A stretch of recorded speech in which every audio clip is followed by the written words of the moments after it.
Olá pessoal, essa semana no Casão Pode Tudo eu vou falar sobre Fórmula 1, sobre futebol também, sobre diversas coisas, porque o meu convidado é um dos grandes ídolos da Fórmula 1, um dos caras que mais entende principalmente da mecânica dos carros, né? Eu tô aqui com o Rubinho Barrichello. Rubinho, obrigado, Casão, corintiano, tá? Só prazer. para começar, ele é corintiano.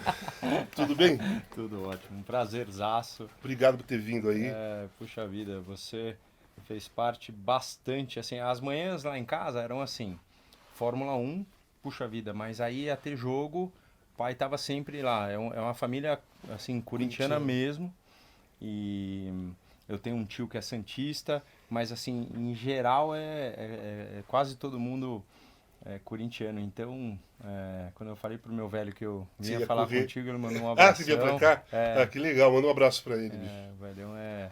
Meu pai foi goleiro do juvenil do São Paulo e ele parou de jogar por minha causa. Ah, é? Porque eu comecei aos 6 anos e ele falou, cara, eu vi no teu olhar o brilho, eu preciso que você estude e durma, mas o resto É um carro, eu vou é um fazer. kart, é um carro. Putz, Sua era paixão. velocidade, era coisa. Então ele parou de jogar futebol por minha causa, Deixa eu te por perguntar uma coisa. A adrenalina vicia. vicia total. Como você lidou com essa questão da Fórmula 1? Você está sempre em risco ali, mas ao mesmo tempo vocês têm coragem, acelera mesmo, quero ganhar, quero passar aquele cara. Não passa na cabeça de vocês, pelo menos na sua, a possibilidade de acontecer alguma coisa de errado? Ou na hora da adrenalina, meu, quero ganhar e pronto, vou para cima. Para responder isso, eu acho que é bem simples de você pensar assim. Na hora que você amava aquilo, não que você deixou de amar o futebol, mas você não pensar na hora de dividir a bola com o Não, cara, você colocava a canela claro, lá e não tinha claro. erro. Aí depois você começa a ficar velho, e tal, talvez você comece a falar, opa, meu, É, ali talvez, não dá né? para ir. Eu ainda tô, meu, mas é canela dentro Que e legal. não, eu assim, eu falo que eu vou ser estudado quando eu partir dessa para uma outra, eles vão ter que abrir para ver se falta um pedaço ou se tem a mais, sabe assim? Porque, cara, eu ainda tenho uma emoção e essa adrenalina. E quando a gente entra de férias, aí você começa a ver que vai subir na escada, um começa a disputar a subida Ah, da sim, que nem eu escada. fazia no Ibirapuera. É. Eu corria no Ibirapuera, quando passava alguém por mim, eu ficava Ah, desesperado, queria passar o cara. Deixa eu te perguntar uma coisa, vamos falar sobre Fórmula 1 atual. Como você vê esse campeonato? Como está sendo esse campeonato? Você, como especialista, olhando de fora assim, o Verstappen é o melhor piloto dos últimos tempos agora? é sem dúvida nenhuma, mas ele também. Porque, como um todo, o que você tem que analisar, na minha opinião, dos pilotos e do esportista em geral, é o mental. Não é só habilidade. Porque você jogar lá pela seleção brasileira, você é jogado lá, você fala assim: opa, estou sendo observado a mais. Nisso, será que você performa mais ou menos? Tem gente que vai a mais, tem gente que vai a menos. É a mesma coisa. O Verstappen, ele foi desde muito molequinho colocado para mídia, para imprensa. É um cara que tá ali, Tá você vê. habituado. E ele fala um monte de coisa lá que de vez em quando soa estranho para nós, assim, que ele xinga o engenheiro ou aquela coisa toda, mas ele tá pente fino na guiada. Aí você pega o Hamilton. O momento em que ele passou, poxa, deixou de ganhar tal. Quando ele ganha, o choro é de alívio e desespero. Sim. Por quê? Porque não é só o que ele pensa sobre o talento dele. O cara começa a se duvidar perante o que os outros acham dele. Sim. Então, é isso. A Fórmula 1, você tá muito exposto. Sim. Então não é só, será que o cara é o melhor? Será, puxa vida, vamos tirar o Sérgio Pérez e vamos colocar alguém no lugar lá. Você coloca um molequinho lá, ele quebra. Por quê? Porque não está preparado mentalmente para aquilo.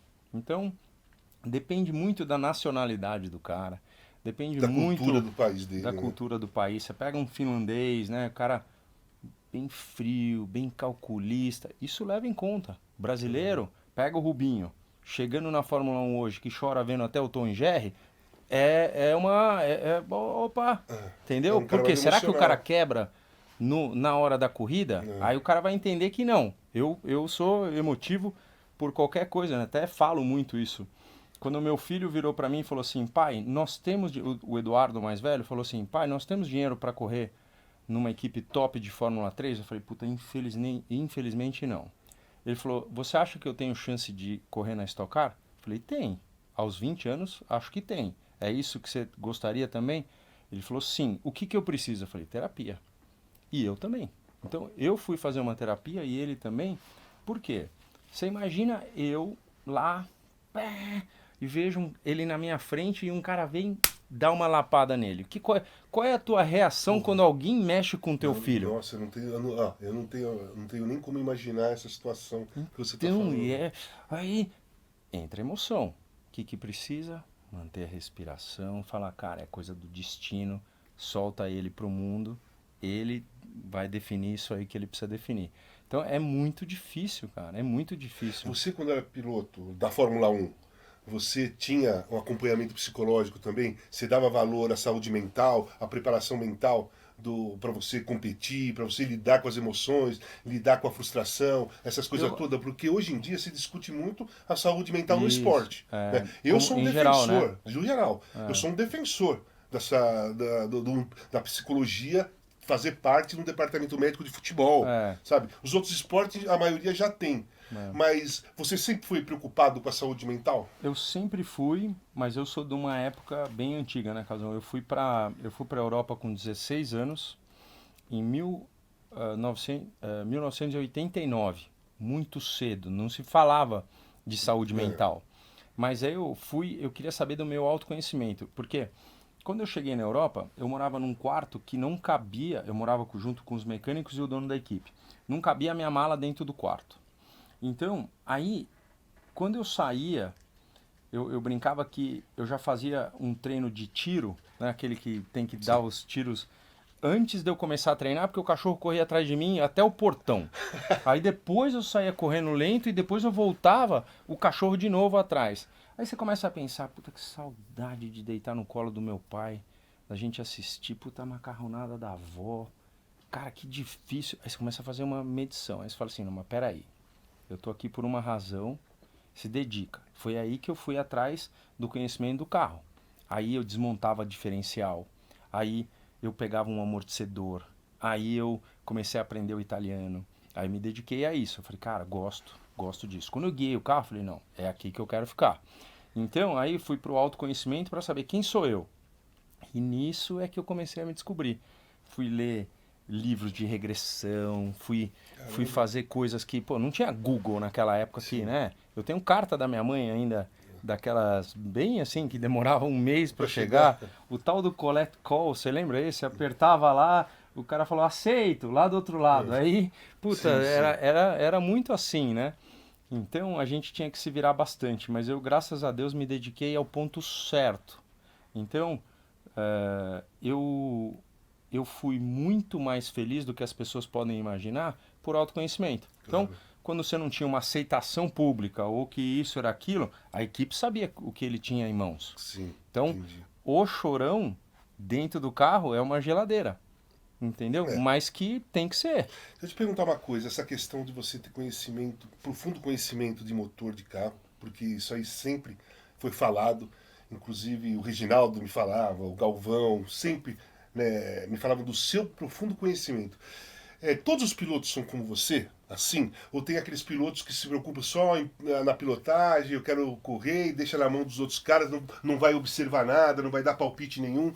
Você é um cara que ficava do lado, né? É, Junto com os caras. é que eu sou de uma época em que não tinha computador. Então o cara precisava desvendar o que estava acontecendo. É, eu sempre gostei muito e eu fui entender. Eu tinha, no começo da minha carreira, tinha muito medo de avião. Cara, não entendia por que se eu gosto tanto de velocidade, daquela coisa toda, da adrenalina. Aí eu fui perceber que eu tenho um, eh, um sentimento dentro do meu corpo com o movimento que é aguçado. Então, quando eu guio, eu tenho um sentimento aguçado. No avião, eu dava aquela tremida para você, era valor 1, para mim era valor 3. por aquela coisa aguçada. Entendi. Então eu fui indo nesse sentido. Eu falava pro cara, o motor vai quebrar. Eu tenho esse pistão até hoje em casa. Ele falou, você tá com um cara que está cansado e tal, mas eu falei, não tem importância. Você acha que é isso? Eu vou sair e vou até ele quebrar. Só que se ele quebrar, você não vai ter o resultado que você precisa olhar de dentro do motor. Porque quando quebra, abre buraco lá dentro, né? Aí o cara falou, não, não, não. Então vamos... Porque ele ali com a luzinha e tal, não conseguia olhar. E aí quando abriu, tinha um risquinho no pistão, assim, aquele pistão tá em casa até hoje. Então eu tive sempre uma sorte ao meu lado e o trabalho aguçado de fazer. São todos pilotos iguais? Não. Tem pilotos iguais que gostam desse lado. E hoje em dia é mais difícil ainda, porque a molecada quer olhar o computador, quer olhar o que o carro está fazendo. Enquanto os meus filhos, por exemplo, eu falo assim, não, não, antes de olhar o computador, me fala o que você acha que o carro está fazendo. Porque você tem que aguçar aquilo que não pode ser fácil. Ele precisa falar. Porque daí, quando você fala alguma coisa e o piloto olha para o computador e rebate aquilo e é realmente aquilo, aí é um casamento perfeito. Rubinho, hoje em dia, assim, já faz um tempinho, é, o carro é mais importante que o piloto? Ou ainda continua o piloto tendo a mesma importância, tem que ser bom mesmo tal? Porque na sua época, pra trás, eu comecei a ver Fórmula 1 lá atrás, quando eu era garoto, com 13, 14 anos, né? Emerson e tal, e vi Nick Lauda, esses caras que eu era fã pra cacete, né? E se falava muito um piloto, né? Um piloto, olha esse cara, olha o que ele fez, olha a ultrapassagem. E hoje em dia se fala muito, olha o carro, como ele tá, que carro potente, que carro não sei o que. O carro hoje, ele é mais importante do que o piloto?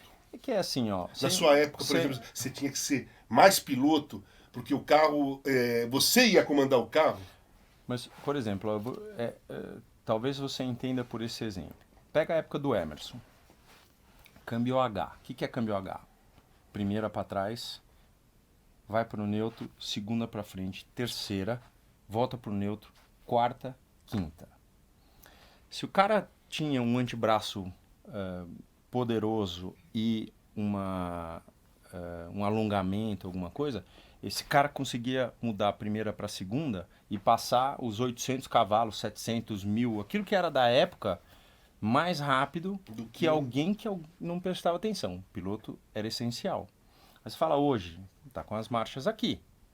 Aí depende da eletrônica, se é da Renault, da Mercedes. Então, fala-se mais do carro, mas o piloto é sempre essencial, porque é ele que conduz. Né? Quando o próprio Nick Lauda falou, qualquer cidadão poderia guiar, alguma coisa assim, é um comentário obsoleto. O piloto sempre vai ser essencial, mas você entendeu? Na época do sim. Emerson, O cara tinha que ter mais braço. o cara tinha que ter um comportamento físico, não tinha hidráulica, não O tinha... treinamento do piloto era diferente, por exemplo. Eu te cruzava várias vezes no Ibirapuera, É, correndo lá na época de férias ou intercalando uma parte e outra da Fórmula 1. é. Qual é o treinamento que o piloto precisa fazer mesmo para ele suportar aquele monte de voltas, horas e mexendo o braço? Na sua época também era câmbio, não É, era? eu guiei muito câmbio e depois guiei muito aqui, mas o músculo que mais dói para o piloto é o pescoço, né? Acaba o pescoço, vai direto pro trapézio, acaba braço, já era, entendeu? Já era. Mas você me via correndo lá porque o cardiovascular era tudo que eu precisava na época, né? Então saía para correr, é, fiz muito, mas muita quilometragem naquele Ibirapuera. Sim. Eu depois passei até um tempo assim que eu falava assim, eu não posso mais, meu. Não, eu sabia que eu ia passar na ponte aos 3h27, passar no pipoqueiro com 6h12, sabe? Você ficava numa neura já que você sabia tudo. Então, a quilometragem me deu o cardiovascular que eu tenho até hoje. Então, com certeza é uma situação que eu falo para os meus filhos, você precisa da forma como você quiser. Antigamente o cara falava, você precisa ir na rua correr. Hoje, você pode andar de bicicleta, você pode nadar, você pode fazer Remo, né? o remo, você Com pode... musculação, o que academia. for, mas você tem que elevar por 1 hora o teu nível de cadência. Como foi a sua primeira prova de Fórmula 1? Você, ali, pá, primeira corrida, o Rubinho Barrichello tá lá na Fórmula 1 a primeira vez tal, e tá olhando pros lados aquele monte de cara monstro que você era fã, né? Sim. Que nem eu como jogador, vi os caras jogar, puta, eu era fã, de repente eu virei jogador, tô jogando com os caras ou É. contra os caras, né? Como foi pra você a primeira vez que você tava sentado no carro esperando ali a largada? Eu tive essa sensação exata de que, assim, no box da sexta-feira de manhã, na África do Sul, eu tava olhando a televisão, né? Aquela televisão que vem na frente do Fórmula 1, assim. Aí tava assim, aí eu olhei assim, o Ayrton saiu do box. O box dele era 1, o meu era o 13, 14 ali. E aí eu olhando aquilo e tal, eu falei assim, cara, tô na dúvida agora. Olho pra televisão ou vejo ao vivo? Aquilo mexeu muito comigo, porque, porra, o chefe vai passar. E aí, assim, era um olho pra lá, outro pra cá, e eu olhando, olhei ele passar, olhei ali, falei, cara. E eu falava pros caras, solta, solta, solta, liga, liga, liga, quero ir, quero ir, quero ir. Eu queria ir atrás dele, né? Que era aquela sensação de ir atrás do teu, Do meu, cara, né? eu fui fã a vida inteira. E aí, depois que você sai pra pista, aí apitou, você tá no jogo, vai Acabou, bater, entendeu? nem lembra. É só quando realmente tem as paradas, né? Aquelas coisas de para no box. A primeira parada que eu fiz de pneu, falei, pô, vou ter um tempinho agora para respirar, porque o meu corpo sofria muito nesse começo, né? Malandro, você tem que imaginar o quanto é mais tenso você parar no box, porque hoje é 2 segundos, né? Na época 7, 8, mas acontecia num piscar. Você para, já tem que olhar, já tem que estar de primeira, já tem que sair. Mas foi assim, quebrou logo o meu carro, mas eu tive aquela sensação de gratidão, que eu acho que às vezes falta quando um pai chega pra mim e fala assim, pô, meu filho tá tentando chegar, fazer o kart, não sei o quê, o que você acha que ele precisa e tal. Hoje a gente tá esquecendo do essencial, que é ter gratidão por aquelas coisas que estão acontecendo, pelas coisas que vêm, sabe? Tem coisas ruins que precisam acontecer pra gente, para que a gente possa crescer. Claro. Então, a gente facilitar demais para os nossos filhos, às vezes é a pior besteira que pode acontecer, porque eles não vão entender, e vai entender só quando chegar lá na frente, né? Então, uma vez o Verstappen falou para mim assim, o Max bateu uma vez lá no kart, mandei ele a pé pro hotel. Falei, mas ele falou 4 quilômetros. Andou a pé, velho. Porque o moleque rodou na pista. Ele falou, mandei a pé. Aí eu olhei pro Eduardo assim e falei assim, você acha que você deveria ter ido a pé? Muitas vezes, por ter feito alguma coisa? Eu falei, pai, isso é uma decisão meio sua, tal. Eu não, cara, se eu facilitei ou não, assim, o fato do cara ter ido a pé pode ter certeza que ele, antes de uma rodada, ele deve ter pensado. Eu não tenho esse coração, não consigo. Não acho que é maldade. É uma forma de ensino. Mas eu até falei pro Dudu, falei, cara, você fica bobeando, eu vou te mandar a pé qualquer hora, velho. Fica marcando na minha, que eu vou te mandar a pé. É uma situação, por isso que eu gosto de ouvir a opinião dos outros, eu gosto, é tudo um aprendizado, é uma troca de energia muito grande. Como que é pra você hoje, tá, depois de tudo que você fez, Fórmula 1, o reconhecimento mundial, você é um dos pilotos. Você ainda é o piloto com mais provas? Não, porque hoje eu corria 16 provas por ano. Hoje os caras correm 23, É, 24. Então, em pouco tempo o cara passou. ele passa. Então, eu fiz 19 anos de Fórmula 1. Acredito eu que o Alonso já deve estar umas 50, 60 provas na minha frente, mas ele está no 19º ano. Para você ver Caramba, pra você ver quantas. quanto ele correu, né? O Entendeu? número de provas, né? Então eu devo ser o terceiro da. Mas assim, fui o primeiro cara que quebrou Sim. os 300 grandes prêmios foi eu. Então, como que você vê na Stock Car você correndo com seus filhos? Como eu nunca joguei futebol profissional, com meus filhos, mas jogava no sítio, no campinho. É diferente, né? É legal. Diferente. Você já falou do seu lado emocional. Pô, meu filho tá ali na frente, o seu carro, o outro carro bate no cara, a minha reação. Mas no normal, no dia a dia, na disputa, na competição, como que você lida com isso? E como você trata seus filhos? Porque é meu adversário. É É, filho e adversário. é adversário. Eu falo pra ele que. Eu falo assim, Dudu, presta atenção, porque eu sei que você acabou de colocar 0,2 a mais de cambagem e você não sabe o que eu fiz no alinhamento do carro atrás. Presta atenção. Eu sempre fico naquela coisa de jogar uma coisinha pra. Porque eu tô ligado em tudo, porque é o meu método de trabalhar, não porque você tem que ficar meio bisbilhotando do outro. Mas se você tem uma equipe de 4 carros, é muito mais informação do que um carro só. Então você tem que utilizar aquilo para o seu benefício. O Dudu guia muito, Casão, guia muito, cara. E assim, pra mim, a hora que eu tô saindo, ele ganhou agora, recentemente em Goiânia. E às vezes as pessoas falam assim, pô, o Rubinho tá ofuscado, tal, o filho já tá ganhando. Uma hora tem que acontecer. Não tá acontecendo ainda, porque eu ainda tô num nível alto, até porque essa molecada ainda aperta muito o volante, Sim. sabe? Quando o cara vai bater aquele pênalti, que ele serra o pé e a bola até espalha, porque eu já tô guiando relaxado. Meu coração tá baixo, tá... E assim, Nada é uma novidade. eu tô curtindo demais. Sim. Mas ainda tem novidade, ainda tem muita Novidade emoção. durante a prova. E aí eu olho com gratidão. Pra mim é tudo gratidão. Eu olho pro Eduardo Guiano. Assim, ele largou em primeiro, eu larguei em quinto na corrida de Goiânia, na última corrida lá no sábado. E aí eu sabia que ele ia lutar pela vitória. E aí você tem push to pass, aquela coisa que você tem que trabalhar com aquilo. Eu falei, cara, pra tentar ganhar do cara com o tanto que ele vai usar de push, se você não ganha, você perde ponto e depois amanhã, na corrida de domingo, você não tem os push. São 30 para 2 dias, você escolhe como você quer usar. Então, mas eu olhando, cara, e eles indo na distância, porque você tá lá, engenheiro, pit stop, o que vai acontecer? Ó, muda a pressão de pneu no box e tal. Aí você dá uma olhadinha, o Dudu abrindo na distância, filho da mãe, cara, criei um monstrinho. E é um prazer tão grande.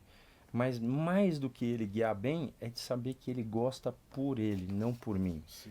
Foi Ele eu que gosta dei. tanto quanto você, mas ele gosta por ele, não para te agradar. Lógico que eu plantei Sim. aquela sementinha. É lógico que pô, os moleques acordavam de manhã e eu tava falando com Ross Brown, com não sei o que, pneu. Então o moleque, meu, só não tomou gasolina porque o gosto não era bom. Porque no final era isso aí mesmo, entendeu? O cara via o tempo inteiro, só tinha isso. Então eu dei o kart pro Dudu com 6 anos, mas ele andou 2 vezes e meio que largou. Falei, cara, não pegou. Pô, eu espero que ele pratique esporte, era o que eu pensava.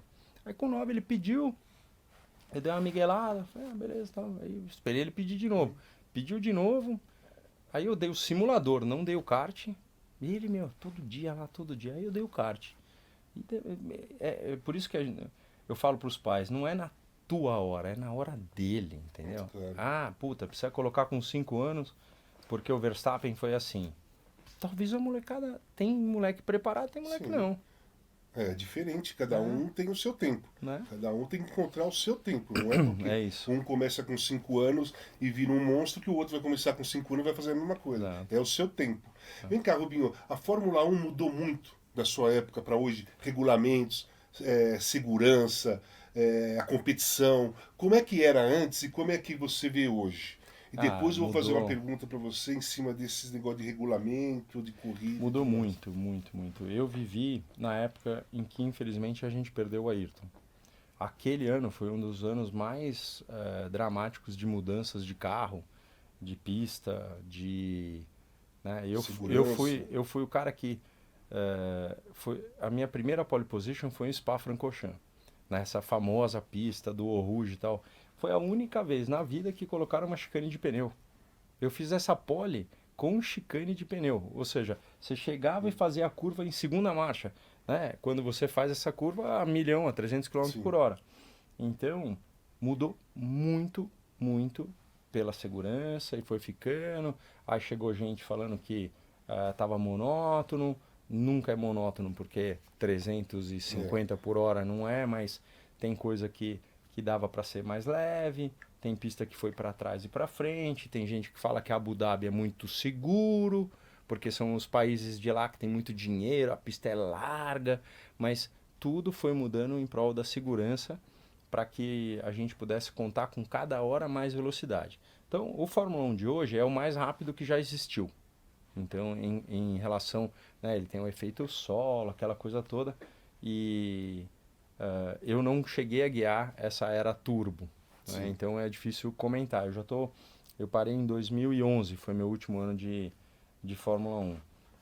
Inclusive, outro dia guiei o meu carro da Williams e meus dois filhos guiaram no mesmo dia, que foi uma das maiores emoções da minha vida. Eu vi isso. Então, foi Foi maravilhoso, emocionante. E o barulho, aquele barulho do V8 é sensacional. Mas sim, muitas mudanças ocorreram nos meus 19 anos e continuam ocorrendo. Então, o público é muito ativo, né? O público escreve muito para a Fórmula 1 para falar, pô, hoje o barulho não é tão legal quanto antes. Então, mas e aí? Pô, em Fiorano, quando eu fiz um treino lá, era 9h38 da noite. Não, tinha umas 50 pessoas naquela porta reclamando do barulho, entendeu? Aí passaram para 6 da tarde, passaram para 5 da tarde. Então, tem uma série de coisas. O público é muito influente na opinião e o que vai acontecer em relação à segurança e o desenvolvimento da Fórmula 1. Rubinho, é assim, o futebol hoje tem o VAR, né?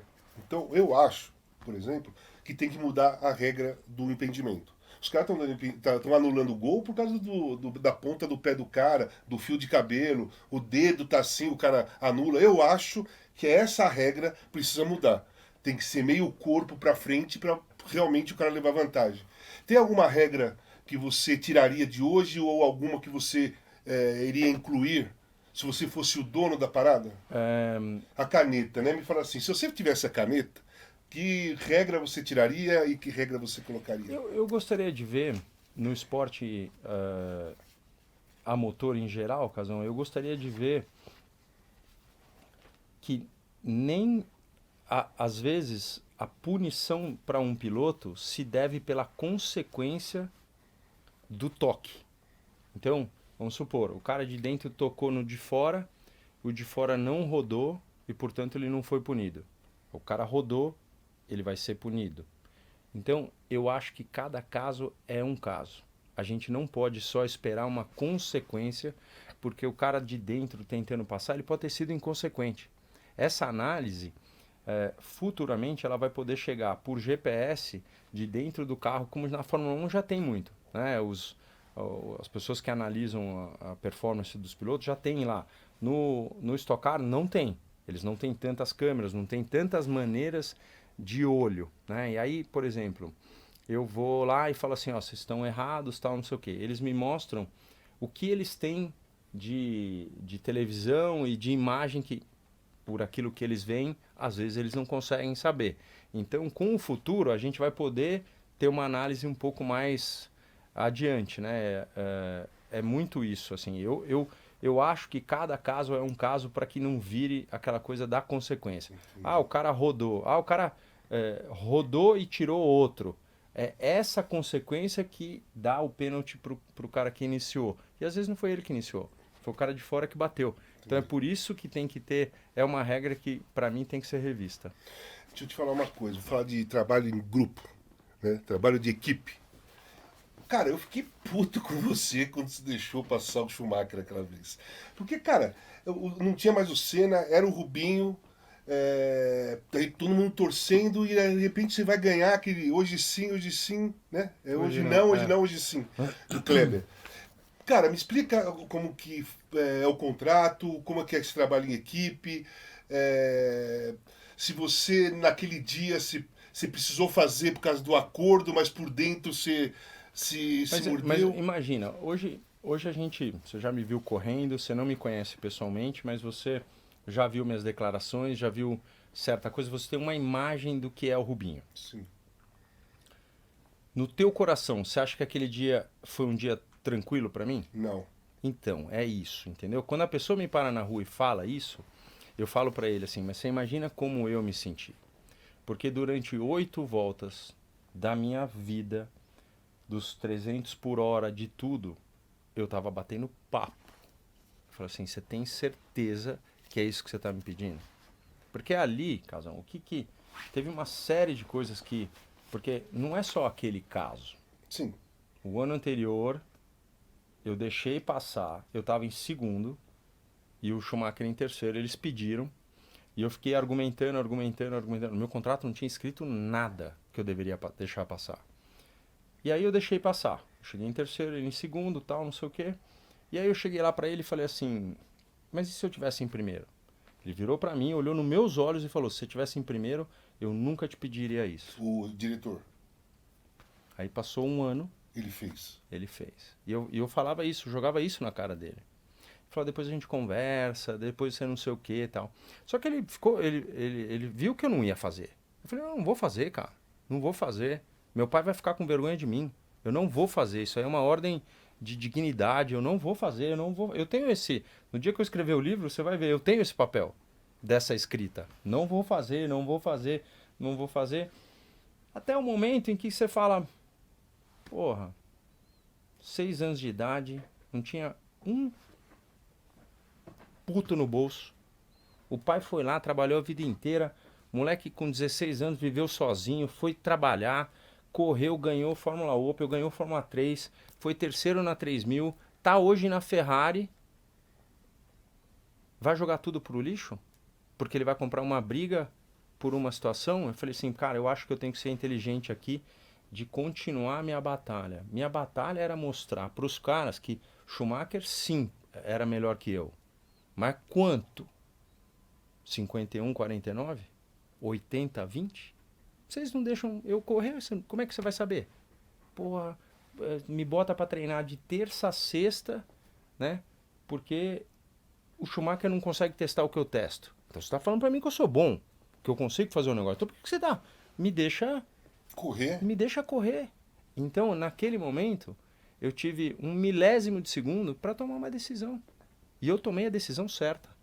Porque não é trabalho em equipe. Eu cheguei lá, perante todo mundo daquele grupo, os mecânicos me abraçavam e falavam assim, a gente está envergonhado pelo chefe. Entendeu? Então, foi isso. Eu falei assim, só que eu vou fazer na cara de todo mundo. Isso hoje é vangloriado. Hoje as pessoas estão olhando e falando assim, já foi alguma coisa, porque eu não faria isso. O cara que fala isso, se ele tivesse ouvido o que eu ouvi, a minha opinião é essa, 99% de todos que ouviram o que eu ouvi, fariam, tá? Mas, de qualquer forma, esse foi eu. Você fala assim, mudaria? Não mudaria. Se faria de novo. Não tinha o que fazer. Não era uma opção, entendeu? Depois eu fui crescendo, eu ganhei mais corridas, aquilo... por que você joga? Você joga pelo prazer, pela adrenalina, mas você quer fazer gol. Claro, eu quero quero ganhar, ganhar o jogo, eu quero né? ganhar o jogo, Quero eu quero ser ganhar a campeão. corrida, eu quero fazer o negócio. E aí, é aquela velha história. Se o cara olha o meu contexto inteiro da minha carreira, ele vai ver que o Rubinho teve esta dificuldade e teve outras, que muita gente nem ficou sabendo, mas eu tinha 7 anos de contrato. Eu saí no sexto. Opa, saiu no sexto é porque ele não aguentava mais. E aí, quando chega a Hungria, eu tô num outro carro, alguém viu eu tirar o pé? Não tirei. A parede, né, falam que passou isso aqui, eu sei lá, eu fechei o olho até, que passou um cabelo da parede. Eu brinco que eu fechei o olho porque realmente passou um cabelo.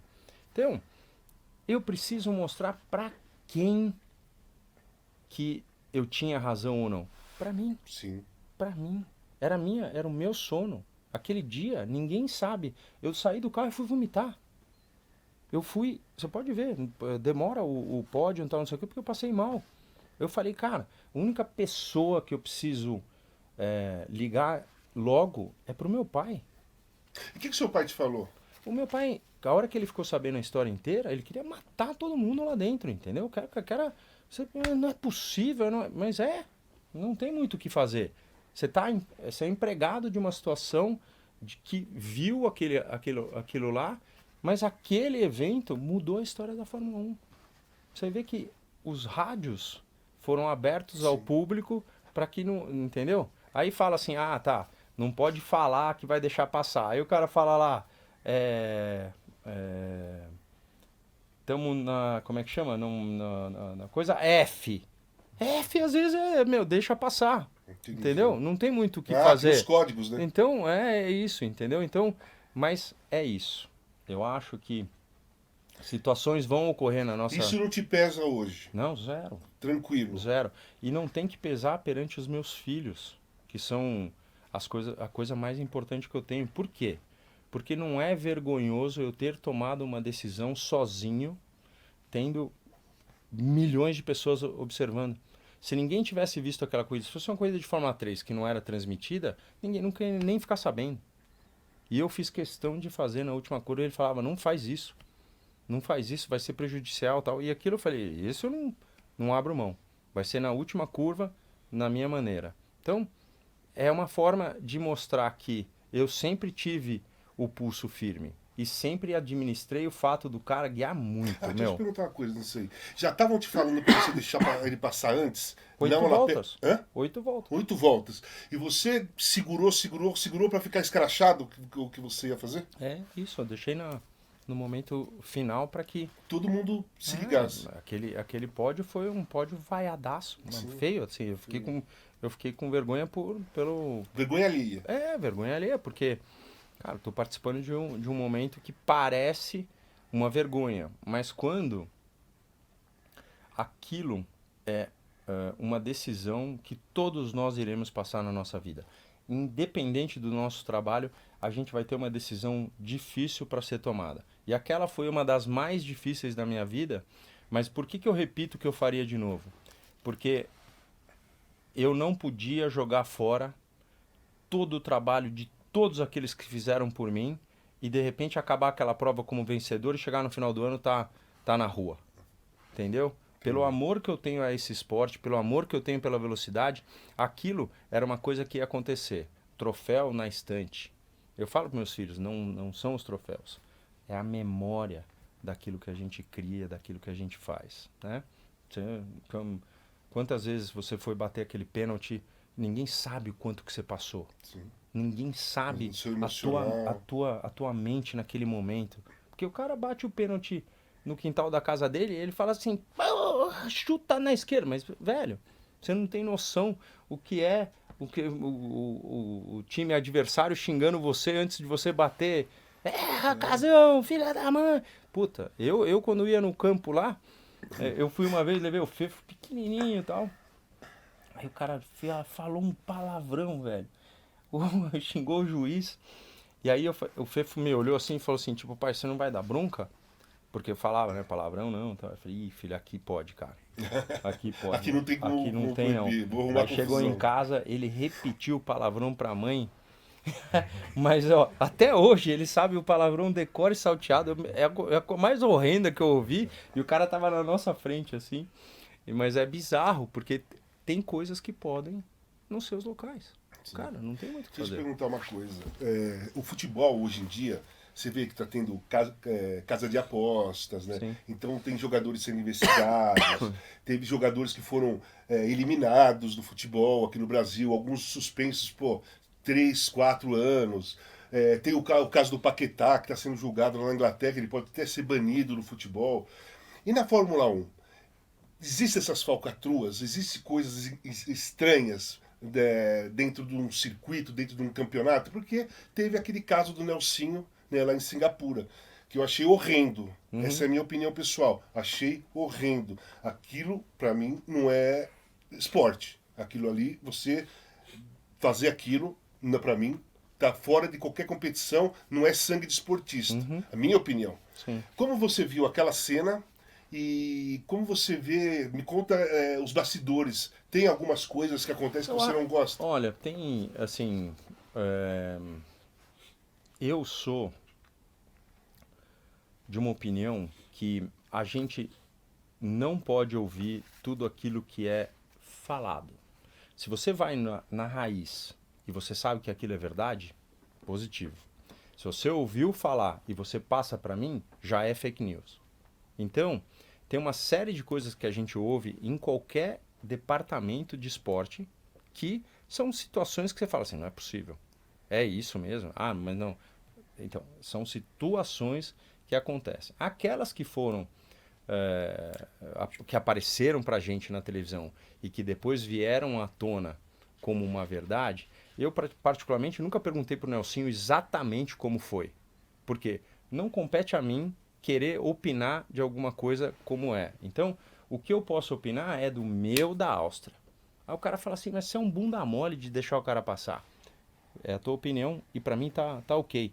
Eu tava sentado lá, com o meu rabo lá, 300 km por hora. Você não sabe eu o que é. entendi. Você está fazendo uma comparação porque a mesma coisa que fizeram com você por 8 voltas, estavam fazendo com o Com Nelsinho também certeza. o tempo todo. Isso. Mas eu não cheguei a perguntar pro Nelson se eles ficaram, se eles falaram antes da prova se ia acontecer, se aquilo foi só durante a prova, entendeu? Eu não entrei Mas ele foi nesse banido, né? quesito. Não, então, teve um monte de situação, teve um monte de coisa que no final é muito é contraditório, é, sabe assim, é muito forte, é muita polêmica, é muita coisa. E eu sempre fiquei meio ausente dessa coisa. O que eu realmente falo para meus filhos é assim, não propague algo que você não tenha Certeza do certeza. que é. Porque a gente hoje no esporte sabe muito disso, muito. Eu, Casal, no dia que eu sentei naquela Brown, você lembra aquele carro Sim, branco? sim. Eu sentei e falei assim, meu Deus do céu, que viatura. Liguei para um amigo meu e falei assim, dá uma olhada na casa de aposta, quanto paga? Juro por Deus. E ali podia ter sido já uma informação privilegiada. Sim. Porque ele, putz, aquela época não era 2009, não era um Sim. negócio, tinha só na Inglaterra, não Aham. conseguia abrir conta, mas pagava 1 para 125 naquele dia.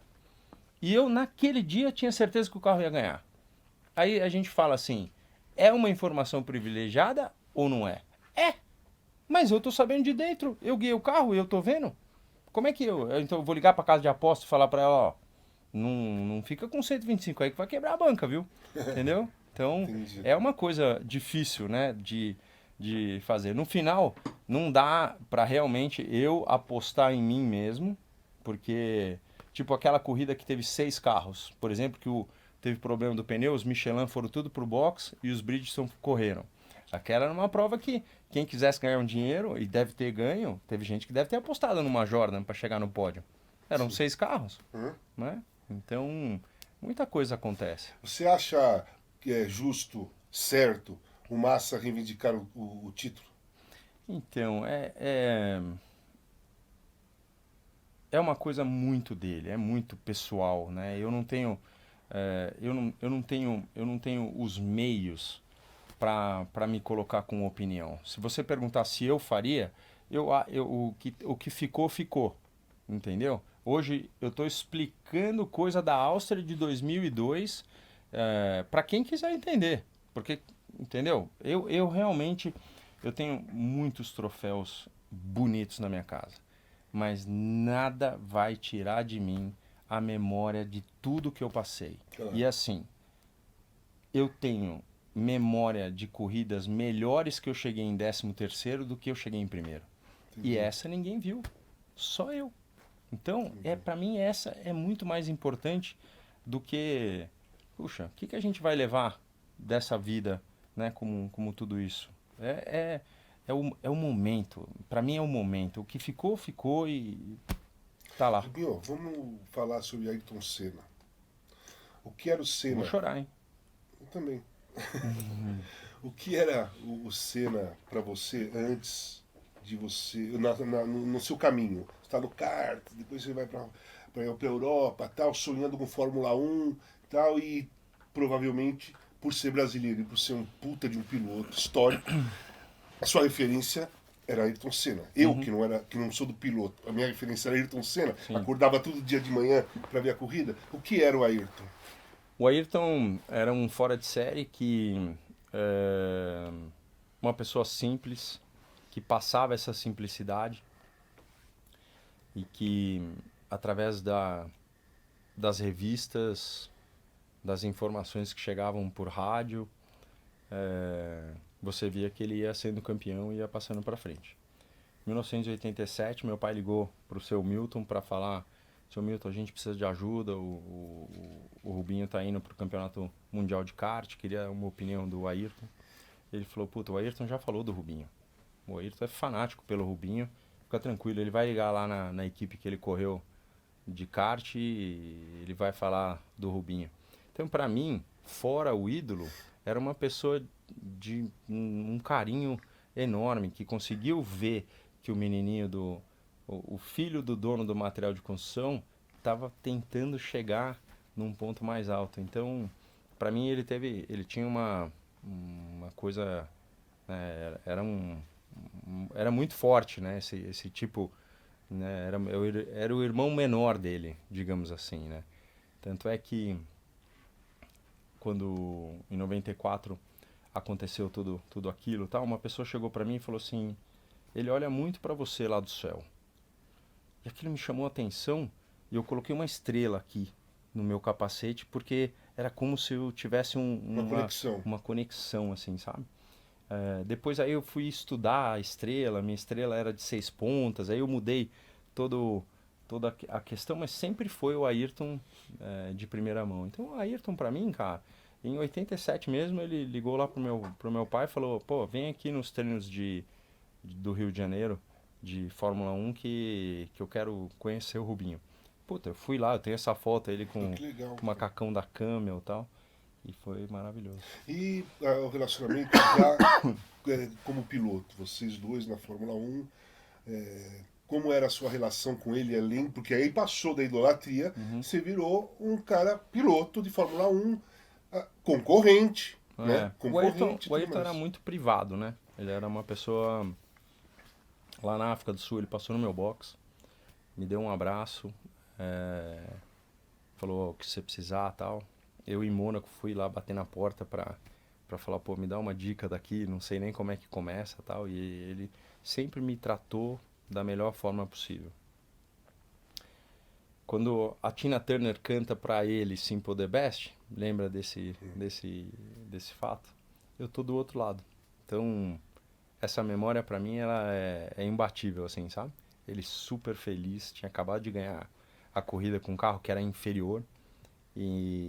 Mas nós não tínhamos, eu não era um cara que 93 já tinha celular e tal, mas eu não tinha o número de telefone do Ayrton. Não era uma coisa que, não era assim, o Ayrton era muito privado e eu respeito a privacidade. Tanto é que você não vê muito falar do Rubinho, assim, porque eu respeito muito a privacidade, sabe? Eu gosto de levar a minha vida da forma como eu gosto, mas o Ayrton, ele tinha um respeito enorme por mim. Tanto é que na corrida de Donington, aquela que ele larga em quarto e passa em primeiro, eu largo em 12º e passo em quarto. E chega um momento em que era a terceira prova do ano e eu já tinha feito uns 5 pitstops para mudar pneu de chuva, pneu de seco e vai, não sei o que e tal. E eu olho na minha placa, eu tô em P2. Falei: caraca, tô atrás do chefe. E aí me vem aquela sensação e tal.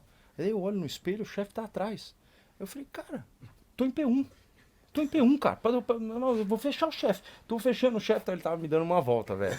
Ele tava me dando uma volta. Aquele ali me fez cair na real, mas foi a melhor sensação do mundo de poder falar: pera aí, meu, o chefe é o chefe, mas eu tô competindo, né? E você vê que ele passa, ele ainda faz tipo um saludo, assim, como se fosse uma coisa natural de um moleque que tá procurando o caminho dele, né? Então... Ele foi o maior de todos? Ele com certeza foi para nós, brasileiros principalmente, mas a gente não vai conseguir fazer isso. As revistas ou os grandes jornalistas tentam ter uma classificação se o Fangio foi melhor que o Ayrton, que o Jim Clark, que o Jack Stewart, o Emerson. Como fazem com o Pelé? Não dá, cara. Tá, então o cara ganhou...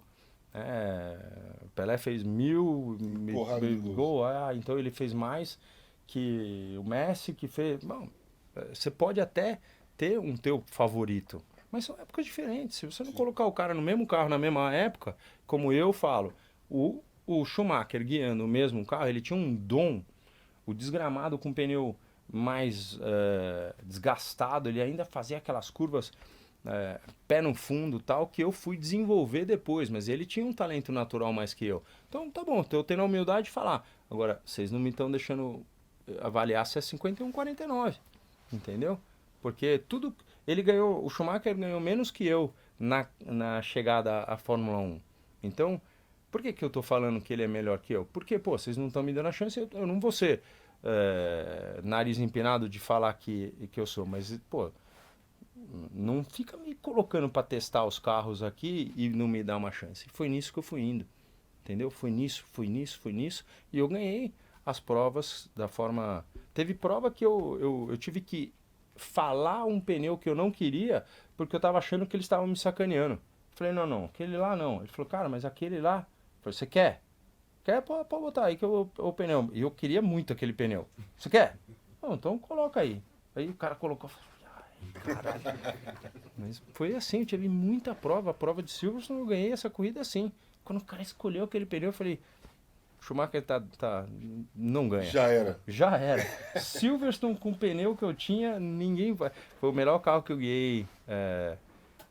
Sabe quando tudo funciona? Assim, tá tudo encaixado. Silverstone 2003, pra mim, tava tudo encaixado.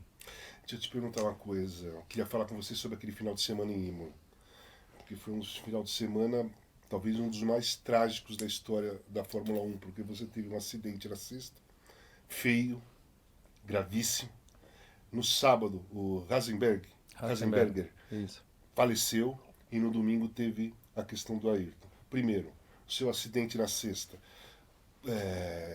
Cara, você ficou com risco de morte pesado.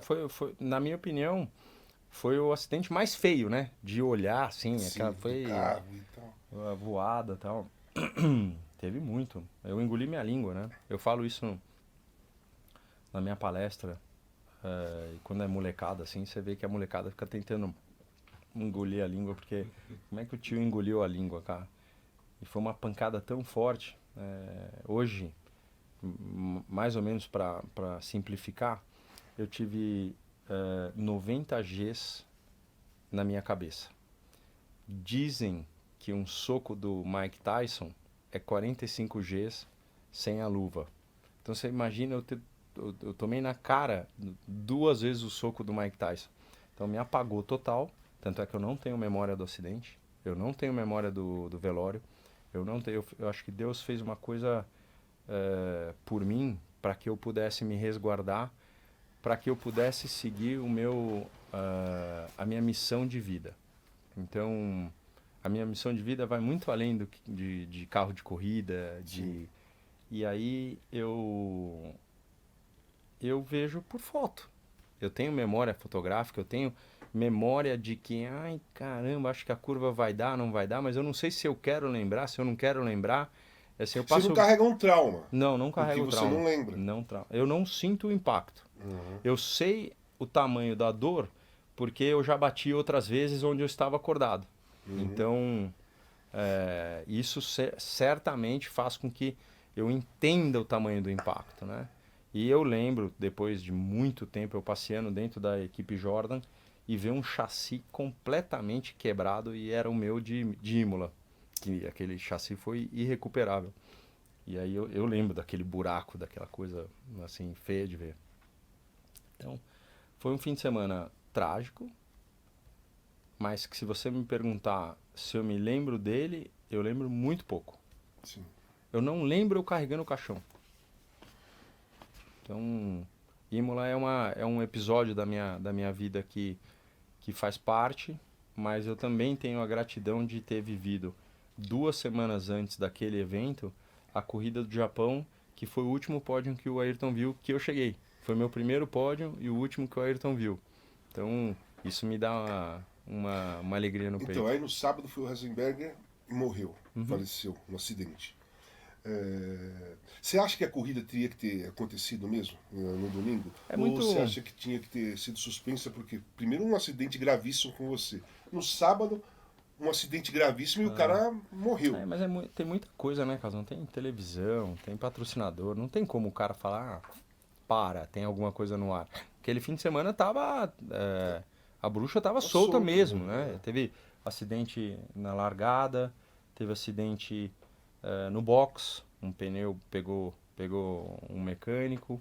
Então não tem. Mas é muito difícil falar que eles tinham que ter parado. Porque o Ayrton tentou, de todas as formas, pelo menos no documentário que eu vi, é, fazer com que a corrida não acontecesse, É. pelos fatos que tinham acontecido anteriormente. Quando você recebeu a notícia da morte do Ayrton? Eu estava já na Inglaterra e era inacreditável, assim. É que eu também tenho, como eu falei, eu tenho uma memória meio esparsa disso, porque eu estava lá, eu lembro da gente pegar o avião naquela noite da Inglaterra, mas eu tenho uma memória muito pouca assim, da cena. Eu lembro mais de ver muito mais Na no televisão. YouTube, depois na televisão, aquela coisa toda. E como todo e qualquer ser humano, quando ele mexeu, você fala, pô, vai levantar. E foi o último suspiro dele, né? Então, mas é tão louco, assim, louco. O que entrou pra dentro da cabeça dele, aonde entrou, se pega milimetricamente pra esquerda ou pra direita, não ia ter acontecido o que aconteceu. Então, né, você só pode pensar que era pra ser. Não tem Sim. muito o que. Porque tem que mirar muito para aquilo ter acontecido. Mas muito. Uma forma como varou o cockpit para pegar na cabeça é realmente uma história que se você contar as pessoas não vão acreditar. Então, aí, pô, o Ayrton, o maior ídolo do esporte brasileiro naquele momento, né? No mundo, né? O Ayrton era idolatrado, continua sendo, mas naquele momento era o pico. E aí, Rubinho vai ser o novo Senna, né? É. Foi uma roubada, foi uma pressão. é, Você sentiu o peso da imprensa cobrando alguma coisa de você, Perdão. querendo colocar você numa situação de substituto de um cara que era genial. Você também é um ótimo piloto, você poderia ter sido, mas a pressão de ser cobrado, a pressão de ser o novo Ayrton, você se colocou nessa posição? Não, eu não me coloquei no lugar do Ayrton, mas eu me coloquei num Na posicionamento. questão de ídolo. Né? Não de ídolo. Eu me coloquei na situação de falar assim, gente, eu ganhei todas as categorias por onde passei, e vou dar meu máximo para que vocês voltem a ter alegria com a bandeira do Brasil. Esta pressão eu me coloquei. Sim. Esta pressão eu me coloquei. E aí depois, uma série de coisas foram acontecendo que eu As acho que. cobranças foram excessivas? Ah, As foram. críticas foram excessivas?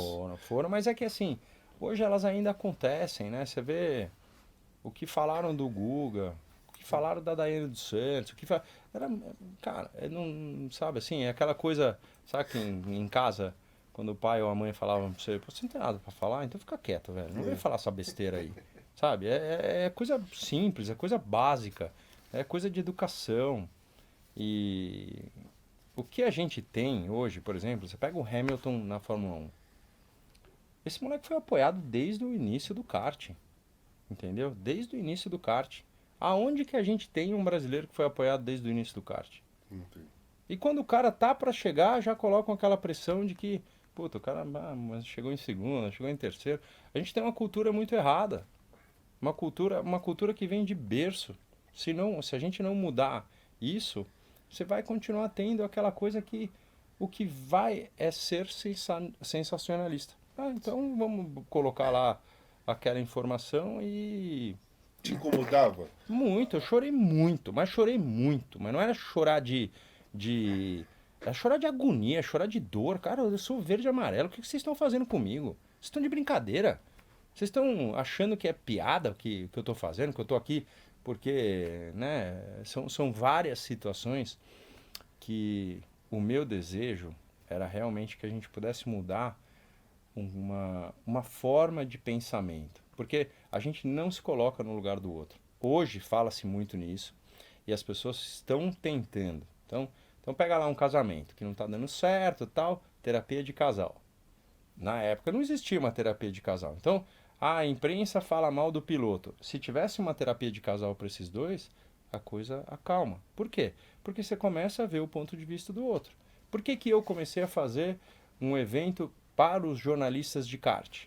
Porque muitos, mas muitos deles não haviam guiado um kart. Está comentando do quê? Está falando mal do cara que está guiando, mas você não guiou um kart? E aí eu comecei a promover isso, que começou a trazer um pouco de paz para o cara falar, putz, difícil, hein? Nossa, meu antebraço, velho, tá duro.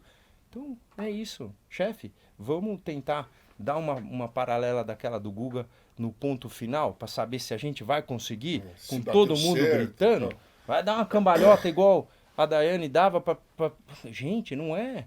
Entendeu? A gente não pode só propagar o que um pensa, né? Tem que ser uma coisa bem feita, com o pé no chão, para que a gente possa estar respirando. As pessoas deixam de respirar e na emoção soltam uma situação que... Como era a sua relação com os comentaristas, narradores na época?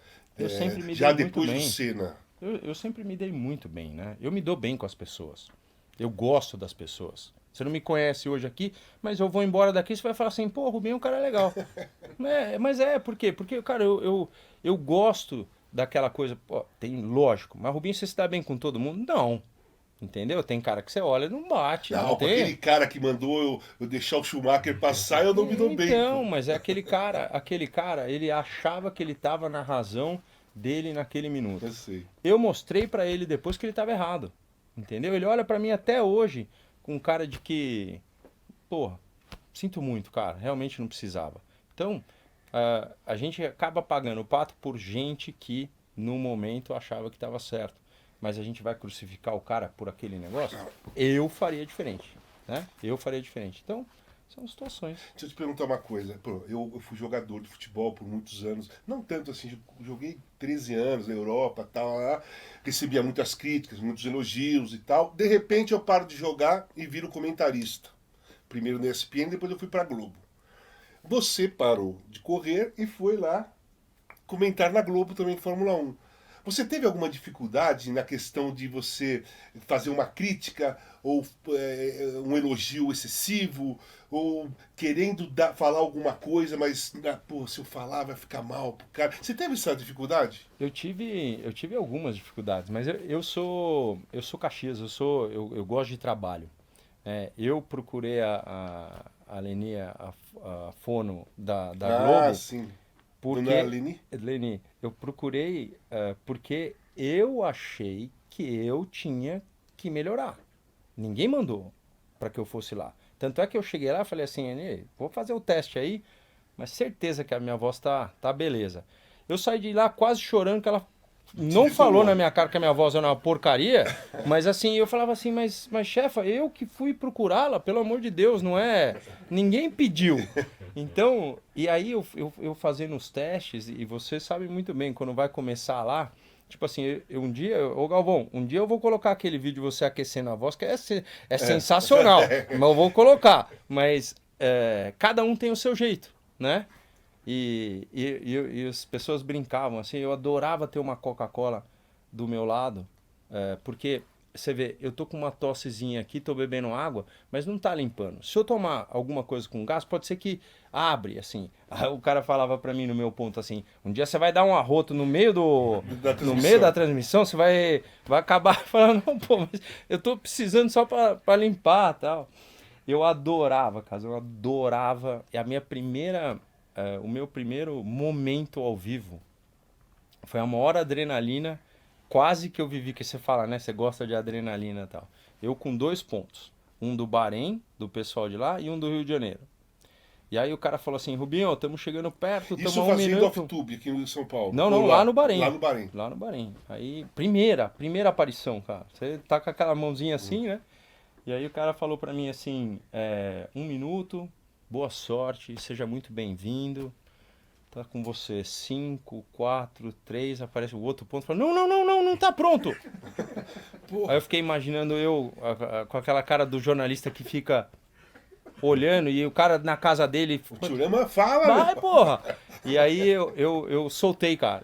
O cara falou não, demorou uns 2 segundos, mas eu falei, Bom dia, amigo da Globo, seja bem-vindo ao Bahrein. Sempre tive vontade de falar bom dia, amigo da Globo, tal. E o outro falou, mandou bem, tá indo bem. E aí já complicou de novo e aquela adrenalina, mas foi uma coisa que eu adorava. O ao vivo pra Não, ao mim vivo é demais. era Você sabe sensacional. que eu nunca usei ponto. Nunca usou? Não, porque o cara ficava falando, quebrava meu raciocínio. Eu tava no raciocínio, no negócio, o cara falando outra coisa qualquer.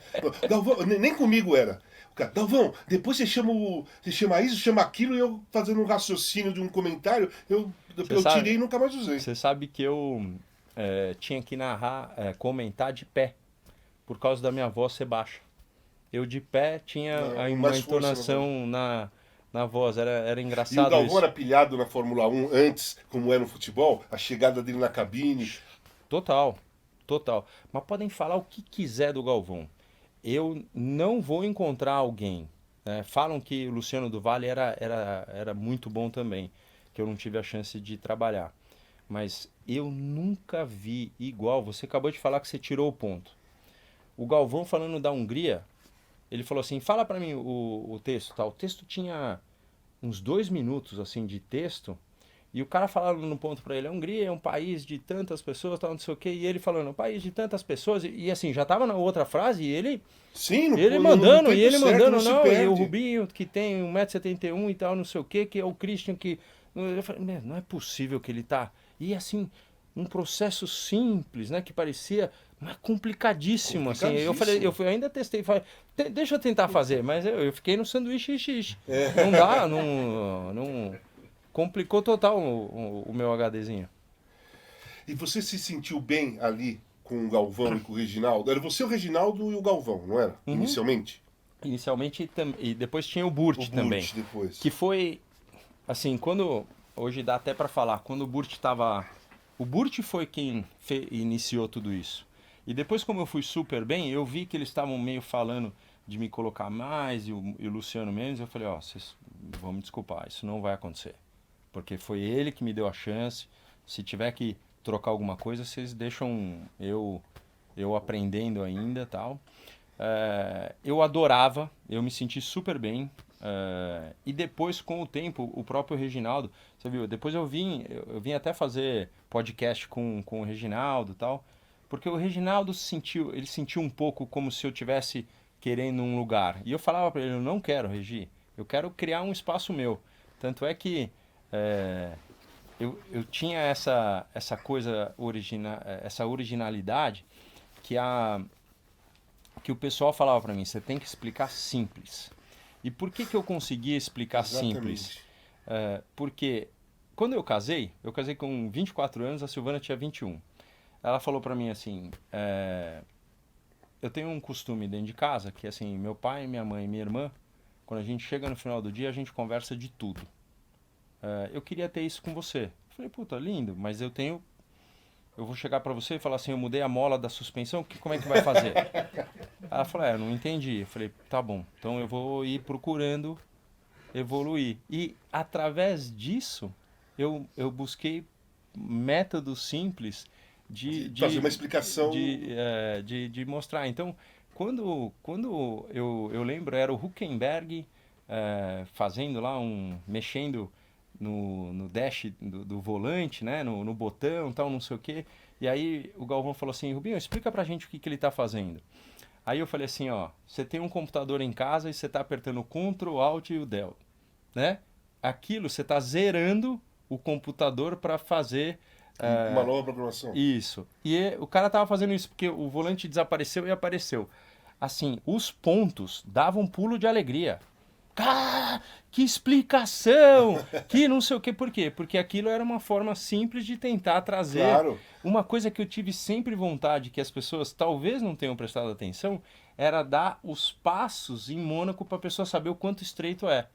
11 passos. Eu fui lá, eu falei, eu preciso fazer isso pro nosso espectador para ele ver, né? 11 passos, de fora a fora. O cara podia fazer na rua da casa dele para ver o quanto era Street. estreitinho. Então eu gostei muito. Só que chegou um momento em que puta, eu não estava ficando mais em casa. Eu corri um fim de semana e o outro era Fórmula 1. Fórmula 1. E aí, puta, meus filhos crescendo, Assim, eu tive o meu canal do YouTube, o Acelerados, que eu achei que não tinha nada a ver. A Globo já tinha visto que aquilo poderia meio que bater de frente, e aí começou a ter algumas divergências, e aí foi onde eu segui o meu caminho. E eu sempre fui muito presente, cara. Eu amo a qualidade que eu tenho de vida com meus filhos. E hoje ainda mais agraciado, porque assim, as corridas, pô, o Dudu corre comigo, cara. É, Chega às 6 horas da tarde, eu viro pra ele e falo assim, ó, o pai tá indo lá cozinhar, não demora. Eu viro o pai de novo do Dudu. Aí eu falo, ó, vou tocar um violãozinho hoje. Aí foi lá, toca um violãozinho. Onde que eu vou ter, em qualquer outra vida, sim. uma situação dessa de fazer o que eu amo ao lado de quem eu amo, puta, e lá o cara no violãozinho ainda toca a música que eu gosto, entendeu? Pô, é muita Deixa eu te perguntar gratidão. uma coisa. Quem vem por aí pra Fórmula 1? Seu filho? Mais Cara, alguns? Fala, o que você tá vendo aí de novidade que num futuro próximo, um pouco mais a longo, gente tem pintar alguém aí? muitos pilotos brasileiros bons. Nunca deixamos de ter e não deixaremos de ter. No kart, você vai no kart lá, tem uma molecada feríssima, feríssima. Bortoleto hoje está no momento em alta que tem que utilizar este momento com os resultados para ver, na minha opinião, ele chega na Fórmula 1 e é o nosso desejo. Mas eu peço encarecidamente que o brasileiro apoie, porque a gente precisa apoiar quando está no chão, não é quando está lá, né? Pô, você vê qualquer atleta, você queria agradecer quem? Ah, meu pai, minha mãe, porque apoiou. Ninguém fala assim, obrigado, Confederação Brasileira, porque, Os cara, caras não apoiam. não tem, vai apoiar quando já tá lá, ou quando tá, entendeu? Pô, fazem muito pelo automobilismo, fazem. Mas a gente precisa cada hora mais criar situações como está sendo criado agora. Então, o vencedor da categoria Fórmula 4 brasileira tem chance de correr com meio budget num outro campeonato. Eu até não tenho certeza se isso está acontecendo ainda, mas que foi falado isso. A gente precisa mais disso. O brasileiro está cada dia mais talentoso com menos dinheiro. Aí como é que faz? Você precisa um pouquinho dos dois. Você sabe que, assim, que o brasileiro ele tá sedento para ter ídolo, né? Sim. O povo brasileiro está sedento, que não tem mais aqueles ídolos que tinha antigamente, principalmente no futebol, né? Então, a minha pergunta foi exatamente nessa, de um torcedor, de um cara que gosta do esporte, que curtia a Fórmula 1 pra caramba e hoje eu não curto tanto. Casão, o cara me para na rua e fala assim, Rubinho, você parou de correr de Fórmula 1 quanto? Uns 2 anos atrás, né? Por quê? Porque o cara tá com essa. Ele fala assim, não é possível, já tá tanto tempo que você parou, entendeu? O cara acha que foi ontem, Sim. porque ele tem a memória daquele. Porque a memória dele é aquela, não É, tem nada depois. eu Pouco. fui, eu fui o Tem último. o Massa, teve o Massa também, Mas obviamente. eu fui o último brasileiro a ganhar na Fórmula 1. Você imagina, foi 2009, a última vitória brasileira. A 2009. gente nunca mais nunca tivemos uma situação dessa, porque é Emerson, o Nelson, o Ayrton, é o Rubinho, é o Massa. Tivemos muitos outros pilotos. Foi Teve girando. Zonta, teve o Nelsinho, teve muita gente, Zé o Carlos Patti. Tarsi, o Tarso, né, isso aí, o Carlos Patti em outros tempos, Raul Boés, o Chico Serra, muita gente passava. Hoje a gente está com dificuldade, mas é também para o brasileiro entender, a começar a dar valor àquilo que a gente tem e viver o nosso momento. Então, vamos apoiar. Não Claro. adianta ficar, bateu. Cara, vai bater. E o Corinthians, entra onde nessa sua história de vida aí? O Corinthians hoje, ele entra muito ao lado do meu filho Fernando. Porque ele é roxo, mas assim, roxo. Eu vejo nele a minha família.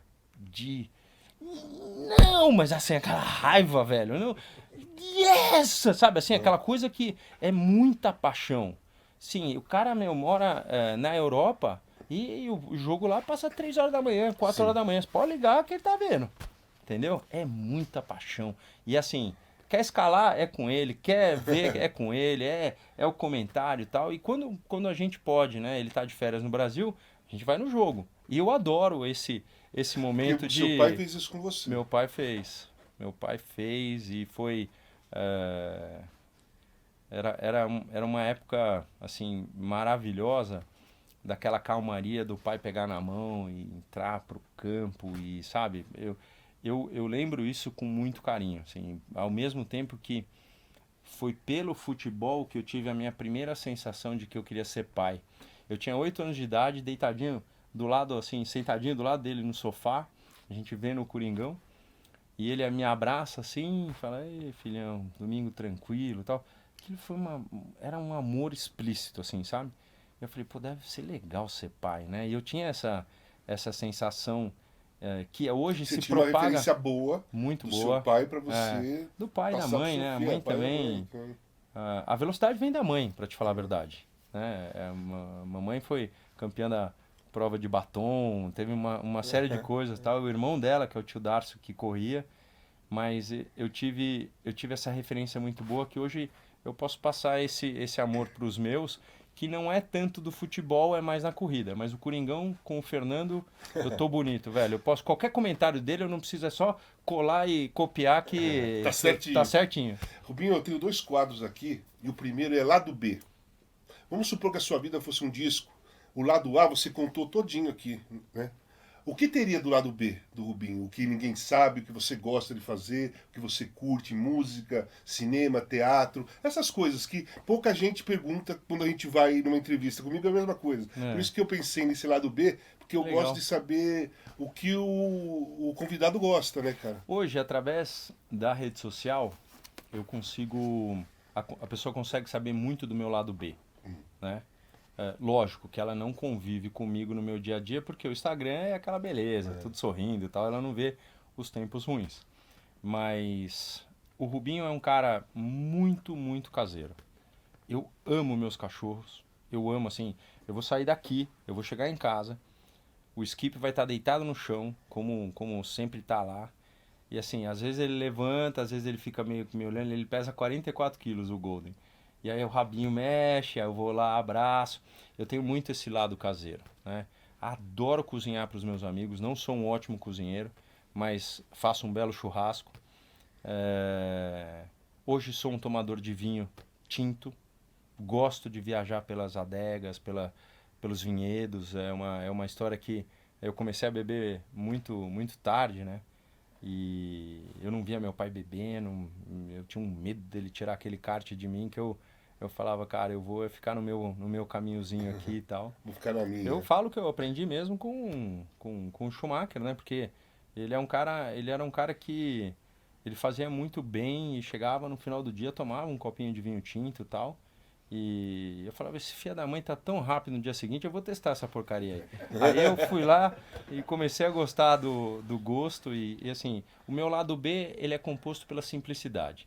Gosto dos filmes, qualquer coisa que eu tô vendo um filme assim, ele fala assim, verdade, história História verdadeira, de. eu já aperto o play. Eu não quero nem saber se a história vai me Eu interessar. também sou dessa mesma maneira. Adoro, Todos os adoro. filmes que eu procuro sempre histórias reais. Adoro. De todos os Acabei estilos. de assistir um, voltando agora no avião, do cara que fala de intimidades da mente. E um cara que foi um repórter chileno que falava muito da memória, que trazia a memória das dificuldades no Chile para o esportista, para a vida em geral, e um cara que foi ter Alzheimer. E começaram a filmar ele esquecendo as coisas. Então, mostra cada dia mais que a gente tem que viver hoje, entendeu? Hoje, o lado B importa tanto quanto o lado A. Sim, Hoje, claro. você chegar e poder fazer aquilo que te apetece, aquilo que esteja dentro do regulamento, mas que você possa, né? E até se não tiver dentro do regulamento, eu digo, você pode de repente aprender tanto com aquele erro que você vai Sim. ser melhor, entendeu? Então, puxa, o meu lado B é tão valioso quanto o meu lado A. Deixa eu te perguntar uma coisa. Você já entrevistou alguém? Você já fez entrevista? Já, Já? já. Então é o seguinte, o outro quadro é Virando o Jogo. Então eu tô virando o jogo para você vai poder fazer as perguntas que você quiser para mim. Qual é a sua curiosidade, quais são seus interesses de saber da minha vida. Que É uma gostoso. possibilidade de... Ó, você sabe que eu tenho um quadro no YouTube, dentro do canal Acelerados, que chama Namoreta com o Rubito. Porque é na mureta do autódromo, do Sim. cartódromo e tal. Me fala, qual foi dessas situações que você, se você pudesse, você não tem um celular, você não tem para quem perguntar, mas que você tremeu na base e deu certo ou não deu? Tipo, um pênalti. Puta, se eu pudesse, eu ligava pro meu pai para perguntar, pai, você acha que eu bato no direito, no esquerdo? Sabe assim, aonde que você tremeu, mas que você resolveu? Cara, assim, eu sempre fui um cara que cara, eu decido as minhas coisas. Pouquíssimas vezes eu pergunto alguma coisa ou eu ouço a opinião de alguém, mas eu fico comparando com aquela que eu já tenho. Então, assim, eu joguei no Porto, lá em Portugal, e o ano que eu joguei no Porto, o Porto foi campeão da Champions League, 87. Eu tive uma contusão, fiquei no banco na final, mas o Porto foi campeão da Champions League. Meu contrato acabou e o presidente do Porto queria renovar comigo, mas eu queria ir para a Itália. Eu queria jogar na Itália. Mas o mercado já estava fechando, todo mundo já tinha, eram dois estrangeiros, já tinham dois estrangeiros, só um time tinha um, que era o Ascoli Piceno, uma cidadezinha 100 quilômetros de Roma, centro-sul da Itália, timinho pequeno, que jogava para fugir do rebaixamento. E quando eu decidi ir pro Ascoli, ao invés de ficar no Porto, que ia jogar o Mundial e tudo mais, as pessoas falaram para mim, meu, você tá louco, cara. Você vai largar o Porto, que você vai disputar o Campeonato Mundial, você vai pro Ascoli. Pô, ninguém conhece esse time, você vai sumir lá e tal. E eu banquei, porque eu queria jogar no Campeonato Italiano. Então foi uma decisão que eu tive que ter muito pulso. Porque até eu mesmo, ouvindo as pessoas falarem, comecei a ficar em dúvida. Sim. Porra, cara, eu acho que eu vou ficar no Porto, né? Vou disputar, posso ser campeão mundial e tal. Mas eu não levei em consideração os títulos que eu podia ganhar, nem o peso da camisa, nem o tamanho do clube. Eu levei muito em consideração a minha vontade de jogar no Campeonato Italiano. Não importa o time, eu queria estar lá. E só tinha essa vaga lá, eu fui lá. Pô, jogava Maradona, Gullit, Van Basten, eu, Careca, Völler, dos grandes jogadores da época jogavam lá, eu queria jogar lá. Então eu decidi isso daí sozinho, porque todas as pessoas que opinaram era contra, e eu decidi e fui para lá. Foi difícil por causa disso, né? Eu ia para um lugar que nem eu conhecia, ia deixar um lugar que eu tinha acabado de ser campeão da Europa. Que Então legal. foi uma decisão difícil, cara. Que legal. Casão, eu fui de uma época que você vai lembrar bem, assim, que o grito assim, o grito no estádio, ele é contagiante, né? É. E aquela energia do Corinthians, ela é... Cara, quando eu entrava lá e o cara gritava, Tupanzinho, era engraçadíssimo e era uma coisa, era uma época meio áurea de poder curtir o que né, o pai tava vendo, aquela coisa tal, tudo bem, eu queria sempre corrida, mas era uma coisa, mesmo porque eu te contei, né, offline, que eu com a bola no pé, amigo, que eu já fiz gol de canela. Você já fez gol de canela? Já. É legal, Tem que fazer, né? cara. Dá uma desviada no goleiro. Você lembra do Dario? Lembro. Da Maravilha? Ele Então. falava assim, não existe gol feio. O feio é não fazer o gol. É, isso aí. Então um pouco importa. Mas... Tem mais alguma pergunta? Olha, eu tenho sempre muita, assim, primeiro a chance de estar aqui do seu lado, de ter vivido um momento que meu pai, né, que era ainda mais influente, aquela coisa, você, Sócrates, aquele momento da minha vida foi muito importante. Então, mais do que te perguntar, é agradecer por essa oportunidade que foi marcante para mim e meu velho. Aí, ó, velho, tamo junto. Um abraço, um beijo pra você. Rubinho, caramba, muito obrigado. Obrigado você. Obrigado pelo elogio aí final. Tamo junto. Foi um prazer mesmo ter conversado com você. Curtiu? Curti pra caramba. Então muito. É isso aí, gente. Eu e o Rubinho Barrichello, essa semana, no Casão Pode Tudo.